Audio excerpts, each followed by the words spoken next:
Hi ಸ್ನೇಹಿತರೆ, ಎಲ್ಲರಿಗೂ ನಮಸ್ಕಾರ. ನೋಡಿ, ಸರ್ಕಾರದಿಂದ ಗೃಹಲಕ್ಷ್ಮಿ ಯೋಜನೆಯ ಫಲಾನುಭವಿಗಳಿಗೂ ಹಾಗೂ ರೇಷನ್ ಕಾರ್ಡ್ ಹೊಂದಿರುವ ಪ್ರತಿಯೊಂದು ಕಾರ್ಡ್ದಾರರಿಗೂ ಭರ್ಜರಿ ಗುಡಿಸ್ನ ಕೊಟ್ಟಿದ್ದು, ನಿಮ್ಮ ಬ್ಯಾಂಕ್ ಖಾತೆಗೆ ಗೃಹಲಕ್ಷ್ಮಿ ಯೋಜನೆಯ 2,000 ಹಣ ಬದಲು 4,000 ಹಣನ ಸರ್ಕಾರ ಜಮಾ ಮಾಡ್ತಾ ಇದೆ. ಹೌದು ವೀಕ್ಷಕರೇ, ಪ್ರತಿಯೊಂದು ಫಲಾನುಭವಿಗಳಿಗೆ 4,000 ಹಣ ಬಂದೇ ಬರುತ್ತೆ ಅಂತ ಸರ್ಕಾರ ಭರ್ಜರಿ ಗುಡಿಸ್ನ ಕೊಟ್ಟಿದ್ದು, ಇಂದು ಮಂಗಳವಾರ ಜನವರಿ 27ರಂದು ಕರ್ನಾಟಕದ 28 ಜಿಲ್ಲೆಗಳಿಗೆ ಈ ಗೃಹಲಕ್ಷ್ಮಿ ಯೋಜನೆಯ 4,000 ಹಣ ಜಮಾ ಆಗ್ತಾ ಇದೆ. ಅದೇ ರೀತಿ ರೇಷನ್ ಕಾರ್ಡ್ದಾರರಿಗೂ ಕೂಡ ಸರ್ಕಾರ 1,500 ರೂಪಾಯಿನ ನಿಮ್ಮ ಒಂದು ಕಾರ್ಡ್ಗೆ ಕೊಡುವುದಾಗಿ ಮಾಹಿತಿ ಕೂಡ ಕೊಟ್ಟಿದ್ದು, ಒಟ್ಟು ಪ್ರತಿಯೊಂದು ಫಲಾನುಭವಿಗಳಿಗೆ 5,500 ರೂಪಾಯಿ ಹೇಗೆ ಬರುತ್ತೆ ಅಂತ ನಾನು ನಿಮಗೆ ಈ ಒಂದು ವಿಡಿಯೋದಲ್ಲಿ ತಿಳಿಸ್ಕೊಡ್ತಾ ಇದ್ದೀನಿ. ಅದಕ್ಕಿಂತ ಮೊದಲು ನೋಡಿ ವೀಕ್ಷಕರೇ, ನೀವೇನಾದ್ರೂ ಇನ್ನೂ ಕೂಡ ನನ್ನ ಚಾನಲ್ನ ಸಬ್ಸ್ಕ್ರೈಬ್ ಆಗಿಲ್ಲ ಅಂದರೆ ದಯವಿಟ್ಟು ಪ್ರತಿಯೊಬ್ಬರು ಚಾನಲ್ನ ಸಬ್ಸ್ಕ್ರೈಬ್ ಮಾಡ್ಕೊಳ್ಳಿ, ಹಾಗೆ ವಿಡಿಯೋಗೆ ಒಂದು ಲೈಕ್ನ ಕೊಡಿ. ಹೌದು ವೀಕ್ಷಕರೇ, ಗೃಹಲಕ್ಷ್ಮಿ ಯೋಜನೆಯ ಪ್ರತಿಯೊಂದು ಫಲಾನುಭವಿಗಳಿಗೂ ಹಾಗೂ ರೇಷನ್ ಕಾರ್ಡ್ ಹೊಂದಿರುವ ಪ್ರತಿಯೊಂದು ಕಾರ್ಡ್ದಾರರಿಗೂ ಸರ್ಕಾರ ಭರ್ಜರಿ ಗುಡ್ಡಿಸ್ನ ಕೊಟ್ಟಿದೆ. ನೋಡಿ, ನಿಮ್ಮ ಬ್ಯಾಂಕ್ ಖಾತೆಗೆ ಪ್ರತಿ ತಿಂಗಳು ಏನು ಗೃಹಲಕ್ಷ್ಮಿ ಯೋಜನೆಯ 2,000 ಹಣ ಬರ್ತಾ ಇತ್ತು, ಅದೇ ರೀತಿ ಇದೀಗ 2,000 ಹಣ ಬದಲು 4,000 ಹಣನ ನಿಮ್ಮ ಬ್ಯಾಂಕ್ ಖಾತೆಗೆ ಸರ್ಕಾರ ಜಮಾ ಮಾಡ್ತಾ ಇದೆ. ಅಂದರೆ ಈ 4,000 ಹಣ ಹೇಗೆ ಬರುತ್ತೆ ಅಂತ ನೀವು ಕೇಳಬಹುದು. ನೋಡಿ ವೀಕ್ಷಕರೇ, ನವೆಂಬರ್ ತಿಂಗಳ 26ನೇ ಕಂತು ಹಾಗೂ ಡಿಸೆಂಬರ್ ತಿಂಗಳ 27ನೇ ಕಂತು, ಈ 2 ತಿಂಗಳ ಗೃಹಲಕ್ಷ್ಮಿ ಯೋಜನೆಯ 4,000 ಹಣನ ಸರ್ಕಾರ ನಿಮ್ಮ ಬ್ಯಾಂಕ್ ಖಾತೆಗೆ ಜಮಾ ಮಾಡ್ತಾ ಇದ್ದಾರೆ. ಕರ್ನಾಟಕದ ಪ್ರತಿಯೊಂದು ಫಲಾನುಭವಿಗಳಿಗೂ ಜನವರಿ 27 ಅಂದರೆ ಮಂಗಳವಾರದಿಂದ 28 ಜಿಲ್ಲೆಗಳ ಪ್ರತಿಯೊಂದು ಫಲಾನುಭವಿಗಳಿಗೆ ಈ 4,000 ಹಣ ಬಿಡುಗಡೆ ಆಗ್ತಾ ಇದೆ. ಅದೇ ರೀತಿ ರೇಷನ್ ಕಾರ್ಡ್ ಹೊಂದಿರುವ ಪ್ರತಿಯೊಂದು ಕಾರ್ಡ್ದಾರರಿಗೂ ಕೂಡ ಸರ್ಕಾರ ಭರ್ಜರಿ ಗುಡ್ಡಿಸ್ನ ಕೊಟ್ಟಿದೆ. ನೋಡಿ, ಸಾಕಷ್ಟು ಕಡೆ ಬರ್ತಾ ಇರುವಂತಹ ಒಂದು ಮಾಹಿತಿಯ ಪ್ರಕಾರ ನಿಮ್ಮ ಒಂದು ರೇಷನ್ ಕಾರ್ಡ್ಗೆ ಸರ್ಕಾರ 1,500 ರೂಪಾಯಿ ಹಣನ ಕೊಡ್ತಾರೆ ಅಂತ ಒಂದು ಮಾಹಿತಿ ಬರ್ತಾ ಇದೆ. ಹಾಗಾದ್ರೆ ಈ 1,500 ರೂಪಾಯಿ ನಿಮ್ಮ ಕಾರ್ಡ್ಗೆ ಸಿಗೋದು ನಿಜನಾ? ಇಲ್ಲ ವೀಕ್ಷಕರೇ, ಇಲ್ಲಿ ಸರ್ಕಾರದಿಂದ ನಿಮ್ಮ ಬ್ಯಾಂಕ್ ಖಾತೆಗೆ ಹಣ ಬರ್ತಾ ಇಲ್ಲ. ಬದಲಿಗೆ ಈ ಒಂದು ಹಣಕ್ಕೆ ಸಿಗುವಂತಹ 5 ರೀತಿಯ ಆಹಾರ ಪದಾರ್ಥಗಳನ್ನ ನಿಮ್ಮ ಒಂದು ರೇಷನ್ ಕಾರ್ಡ್ಗೆ ಉಚಿತವಾಗಿ ಇನ್ನು ಮುಂದೆ ಪ್ರತಿ ತಿಂಗಳು ಸರ್ಕಾರ ವಿತರಣೆ ಮಾಡ್ತಾ ಇದೆ. ಅಡುಗೆ ಎಣ್ಣೆ, ತೊಗರಿಬೇಳೆ, ಸಕ್ಕರೆ, ಉಪ್ಪು, ರಾಗಿ ಮತ್ತು ಗೋಧಿ, ಈ ರೀತಿಯ ಆಹಾರ ಪದಾರ್ಥಗಳನ್ನ ಇನ್ನು ಮುಂದೆ ಪ್ರತಿ ತಿಂಗಳು ಫಲಾನುಭವಿಗಳಿಗೆ ಸರ್ಕಾರ ಕೊಡ್ತಾ ಇದ್ದು, ಈ ಫೆಬ್ರವರಿ ತಿಂಗಳಿಂದ ಪ್ರತಿ ತಿಂಗಳು ಈ ಆಹಾರ ಪದಾರ್ಥಗಳು ನಿಮ್ಮ ಒಂದು ಉಚಿತ ಅಕ್ಕಿ ಜೊತೆಗೆ ಸರ್ಕಾರ ಕೊಡ್ತಾ ಇದೆ.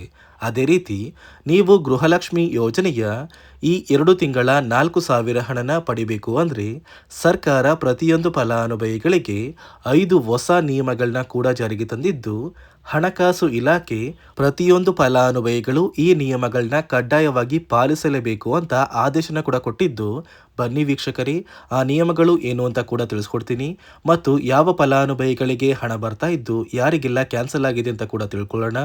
ಅದಕ್ಕಿಂತ ಮೊದಲು ಇಂದು ಮಂಗಳವಾರ ಜನವರಿ 27ರಿಂದ ಕರ್ನಾಟಕದ ಯಾವ 28 ಜಿಲ್ಲೆಗಳಿಗೆ ಹಣ ಜಮಾ ಆಗಲಿದೆ ಅಂದರೆ, ಮೊದಲಿಗೆ ಬಾಗಲಕೋಟೆ, ಬೆಳಗಾವಿ, ವಿಜಯಪುರ, ಧಾರವಾಡ, ಗದಗ, ಹಾವೇರಿ, ಉತ್ತರ ಕನ್ನಡ, ಬಳ್ಳಾರಿ, ಬೀದರ್, ಕಲಬುರಗಿ, ಕೊಪ್ಪಳ, ರಾಯಚೂರು, ಯಾದಗಿರಿ, ವಿಜಯನಗರ, ಚಾಮರಾಜನಗರ, ಚಿಕ್ಕಮಗಳೂರು, ದಕ್ಷಿಣ ಕನ್ನಡ, ಹಾಸನ, ಕೊಡಗು, ಮಂಡ್ಯ, ಮೈಸೂರು, ಉಡುಪಿ, ಬೆಂಗಳೂರು ನಗರ, ಬೆಂಗಳೂರು ಗ್ರಾಮಾಂತರ, ರಾಮನಗರ, ಚಿಕ್ಕಬಳ್ಳಾಪುರ, ಚಿತ್ರದುರ್ಗ, ದಾವಣಗೆರೆ, ಕೋಲಾರ, ಶಿವಮೊಗ್ಗ ಮತ್ತು ತುಮಕೂರು, ಈ ಜಿಲ್ಲೆಗಳ ಪ್ರತಿಯೊಂದು ಫಲಾನುಭವಿಗಳಿಗೆ ಸರ್ಕಾರ 2 ತಿಂಗಳ ಗೃಹಲಕ್ಷ್ಮಿ ಯೋಜನೆಯ 4,000 ಹಣನ ಜಮಾ ಮಾಡ್ತಾ ಇದ್ದು, ಈ ಜನವರಿ ತಿಂಗಳು ಮುಗಿಯುವಷ್ಟರಲ್ಲಿ ಪ್ರತಿಯೊಂದು ಫಲಾನುಭವಿಗಳು ನಿಮ್ಮ ಬ್ಯಾಂಕ್ ಖಾತೆಗೆ ಸೇರಬೇಕಾಗಿರುವ ಈ 4,000 ಹಣನ ಖಂಡಿತವಾಗಿಯೂ ಪಡ್ಕೋತೀರಾ. ನೋಡಿ ಸ್ನೇಹಿತರೆ, ಈ ಬಾರಿ ಸುಮಾರು 1 ಲಕ್ಷಕ್ಕಿಂತ ಅಧಿಕ ಫಲಾನುಭವಿಗಳ ಬ್ಯಾಂಕ್ ಖಾತೆಗೆ ಸರ್ಕಾರ ಗೃಹಲಕ್ಷ್ಮಿ ಯೋಜನೆಯ ಹಣನ ಜಮಾ ಮಾಡ್ತಾ ಇಲ್ಲ. ಕಾರಣ ಏನು ಅಂದರೆ, ನಿಮ್ಮ ಬ್ಯಾಂಕ್ ಖಾತೆಗೆ ಡೆಬಿಟ್ ಮೂಲಕ ಹಣ ಜಮಾ ಮಾಡುವಂತಹ ಸಂದರ್ಭದಲ್ಲಿ ಸರ್ಕಾರ ಸಾಕಷ್ಟು ಫಲಾನುಭವಿಗಳ ಒಂದು ಬ್ಯಾಂಕ್ ಖಾತೆಗೆ ಹಣ ಜಮಾ ಮಾಡೋದನ್ನು ಕ್ಯಾನ್ಸಲ್ ಮಾಡಿದೆ. ಯಾಕಂದರೆ ಇತ್ತೀಚೆಗೆ ಹಣಕಾಸು ಇಲಾಖೆ ಜಾರಿಗೆ ತಂದಿರುವ 5 ನಿಯಮಗಳ ಆಧಾರದ ಮೇಲೆ ಪ್ರತಿಯೊಂದು ಫಲಾನುಭವಿಗಳಿಗೆ ಸರ್ಕಾರ ಈ ಒಂದು ಹಣನ ಜಮಾ ಮಾಡ್ತಾ ಇದ್ದು, ಯಾರೆಲ್ಲ ಫಲಾನುಭವಿಗಳು ಈ ನಿಯಮಗಳನ್ನ ಪಾಲಿಸಿಲ್ಲ, ನಿಮ್ಮ ಬ್ಯಾಂಕ್ ಖಾತೆಗೂ ಕೂಡ ಹಣ ಜಮಾ ಆಗೋದಿಲ್ಲ.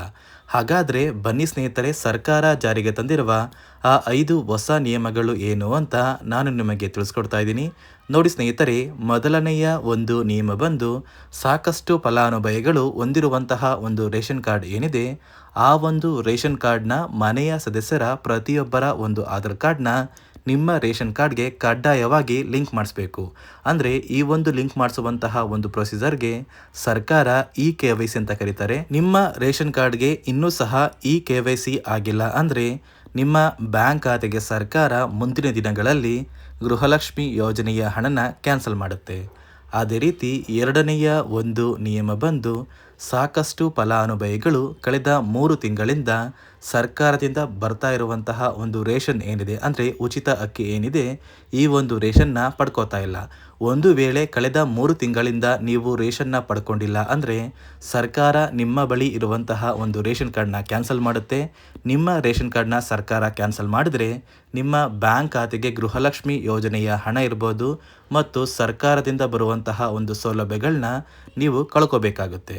ಅದೇ ರೀತಿ ಮೂರನೆಯ ಒಂದು ನಿಯಮ ಬಂದು, ನೋಡಿ ಸ್ನೇಹಿತರೆ, ನಿಮ್ಮ ಬಳಿ ಇರುವಂತಹ ಒಂದು ಆಧಾರ್ ಕಾರ್ಡ್ ಏನಿದೆ, ಆ ಒಂದು ಆಧಾರ್ ಕಾರ್ಡ್ನ ಕಳೆದ 15 ವರ್ಷಗಳಲ್ಲಿ ನೀವು ಯಾವುದೇ ರೀತಿಯ ಒಂದು ತಿದ್ದುಪಡಿನ ಮಾಡಿಸಿಲ್ಲ ಅಂದರೆ ನಿಮ್ಮ ಬ್ಯಾಂಕ್ ಖಾತೆಗೆ ಸರ್ಕಾರ ಗೃಹಲಕ್ಷ್ಮಿ ಯೋಜನೆಯ ಹಣನ ಕ್ಯಾನ್ಸಲ್ ಮಾಡುತ್ತೆ. ಯಾಕಂದರೆ ಸರ್ಕಾರದಿಂದ ಬಂದಿರುವಂತಹ ಒಂದು ಆದೇಶದ ಪ್ರಕಾರ ಪ್ರತಿಯೊಂದು ಫಲಾನುಭವಿಗಳು ಕಳೆದ 15 ವರ್ಷಗಳಲ್ಲಿ ಯಾವುದೇ ರೀತಿಯ ಒಂದು ತಿದ್ದುಪಡಿನ ನಿಮ್ಮ ಆಧಾರ್ ಕಾರ್ಡ್ಗೆ ನೀವು ಮಾಡಿಸಿಲ್ಲ ಅಂದರೆ ಕಡ್ಡಾಯವಾಗಿ ಆದಷ್ಟು ಬೇಗ ನಿಮ್ಮ ಆಧಾರ್ ಕಾರ್ಡ್ಗೆ ತಿದ್ದುಪಡಿನ ಮಾಡಿಸಿ. ಅದೇ ರೀತಿ ನಾಲ್ಕನೆಯ ಒಂದು ನಿಯಮ ಬಂದು, ನಿಮ್ಮ ಕುಟುಂಬದ ಒಂದು ವಾರ್ಷಿಕ ಆದಾಯ 7 ಲಕ್ಷಕ್ಕಿಂತ ಕಡಿಮೆ ಇರಬೇಕು. ಒಂದು ವೇಳೆ ನಿಮ್ಮ ಕುಟುಂಬದ ವಾರ್ಷಿಕ ಆದಾಯ 7 ಲಕ್ಷಕ್ಕಿಂತ ಜಾಸ್ತಿ ಇದ್ದರೆ ನಿಮ್ಮ ಬ್ಯಾಂಕ್ ಖಾತೆಗೆ ಸರ್ಕಾರ ಗೃಹಲಕ್ಷ್ಮಿ ಯೋಜನೆಯ ಹಣನ ಕ್ಯಾನ್ಸಲ್ ಮಾಡುತ್ತೆ. ಅದೇ ರೀತಿ ಐದನೆಯ ಒಂದು ನಿಯಮ ಬಂದು, ನಿಮ್ಮ ಕುಟುಂಬದ ಸದಸ್ಯರು ಅಥವಾ ಗೃಹಲಕ್ಷ್ಮಿ ಯೋಜನೆಯ ಫಲಾನುಭವಿಗಳು ಯಾರು ಕೂಡ ಸರ್ಕಾರಿ ನೌಕರರಾಗಿ ಕಾರ್ಯನಿರ್ವಹಿಸ್ತಾ ಇರಬಾರ್ದು. ಒಂದು ವೇಳೆ ನಿಮ್ಮ ಕುಟುಂಬದಲ್ಲಿ ಯಾರೇ ಆಗಿದ್ರೂ ಸರ್ಕಾರಿ ನೌಕರರಾಗಿ ಕಾರ್ಯನಿರ್ವಹಿಸ್ತಾ ಇದ್ದರೆ ನಿಮ್ಮ ಬ್ಯಾಂಕ್ ಖಾತೆಗೆ ಗೃಹಲಕ್ಷ್ಮಿ ಯೋಜನೆಯ ಹಣ ಕ್ಯಾನ್ಸಲ್ ಆಗುತ್ತೆ. ಈ 5 ನಿಯಮಗಳ ಆಧಾರದ ಮೇಲೆ ಪ್ರತಿಯೊಂದು ಫಲಾನುಭವಿಗಳಿಗೆ ಸರ್ಕಾರ ಹಣ ಜಮಾ ಮಾಡ್ತಾ ಇದೆ.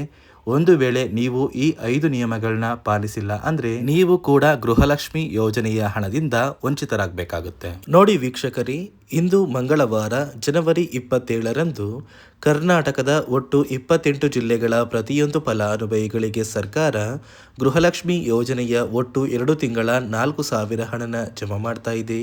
ಅದೇ ರೀತಿ ನಿಮ್ಮ ಒಂದು ರೇಷನ್ ಕಾರ್ಡ್ಗೆ ಸರ್ಕಾರ ಫೆಬ್ರವರಿ ತಿಂಗಳಿಂದ 5 ರೀತಿಯ ಆಹಾರ ಪದಾರ್ಥಗಳು ಇರುವಂತಹ ಇಂದಿರಾ ಕಿಟ್ನ ಕೂಡ ವಿತರಣೆ ಮಾಡ್ತಾ ಇದ್ದು, ಆದಷ್ಟು ಬೇಗ ಪ್ರತಿಯೊಬ್ಬರು ಈ ಒಂದು ಕಿಟ್ನ ಕೂಡ ಪಡ್ಕೋತೀರಾ ಅಂತ ಹೇಳ್ತಾ, ಇದಿಷ್ಟು ಸರ್ಕಾರದಿಂದ ಬಂದಿರುವಂತಹ ಒಂದು ಮಾಹಿತಿಯಾಗಿದೆ. ನಾನು ಕೊಟ್ಟಿರುವಂತಹ ಮಾಹಿತಿ ನಿಮಗೆ ಇಷ್ಟ ಆಗಿದ್ದಲ್ಲಿ ದಯವಿಟ್ಟು ಪ್ರತಿಯೊಬ್ಬರು ನನ್ನ ಚಾನಲ್ನ ಸಬ್ಸ್ಕ್ರೈಬ್ ಮಾಡ್ಕೊಳ್ಳಿ, ಹಾಗೆ ವಿಡಿಯೋಗೆ ಒಂದು ಲೈಕ್ನ ಕೊಡಿ.